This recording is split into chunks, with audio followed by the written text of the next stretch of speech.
All right, cool. We are here live at Stockton Con 2019 with the man himself, Flash Gordon. How you doing today, sir? Good to be here, Chris. Thanks. Oh, man, you're an absolute legend in the film industry, man. The latest films, the TED 2, everything. I am just a huge fan, man. What do you think is the main key behind being a successful actor that many years? I guess a lot of patience, longevity, you know. I guess I call it the triple blessing. The first blessing for us in the film industry is getting hired. Second blessing is if your project does well. And the third blessing is what we're doing right now, longevity. I mean, we filmed Flash Gordon 40 years ago. I would have never guessed that. But of course, we have Flash Gordon, we have all these other projects. What are you working on now to keep yourself busy? To keep re-innovating yourself? Because of course, Flash Gordon, like you said, is 40 years old. But I'm still a huge fan, and I'm nowhere near. I was born in '87, sir. So, but I'm still a huge fan. And comedy goes a long way, and you're able to successfully go into different films and to still be Flash Gordon, and people still, oh my God, it's Flash. And I'm sure you hear the theme song all the time. So do you have any advice for any up and coming actors for the longevity process, for understanding the film industry and the patience that they have to have? Well, having a clear understanding of the film industry, it's all about provision. A lot of younger kids ask me about, they tell me they want to come to Hollywood and be an actor, and I tell them it's all about provision. I said, you should only try it or do it if you believe you belong there. And when you do arrive, again, you need to get a job, you need to pay your bills, you need to get freed up so you can go on auditions and meet decision makers. But yeah, it's all about provision. And obviously, if you really believe that's where you belong, you got to be studying and all of that. But yeah, it's a great industry. But also you need to be clear on what the statistics are.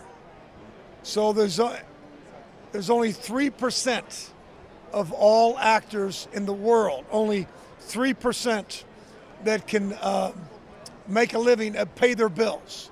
That means 97% of all actors need a secondary income to pay their bills, day-to-day living. So yeah, so if you understand the statistics involved and the work involved, then yeah. But again, it's all about provision and enjoying it. You got to enjoy it. But it's again, I've been at it for 42 years. I love it. But and then when you do start working, making good money, good provision, you got to learn to live below your standard of living. You got to save. You got to have that emergency fund, and and live below that. I always use this analogy. Let's say you get hired for a TV series, #1 series of the year. They're going to pay you $1 million, let's say. That's a lot of money, isn't it? It seems like a lot, yes. It seems like a lot, but by the time you pay the IRS, by the time you pay your representation, it could be management, agency, et cetera, it could be up to either 10% or up to 25%.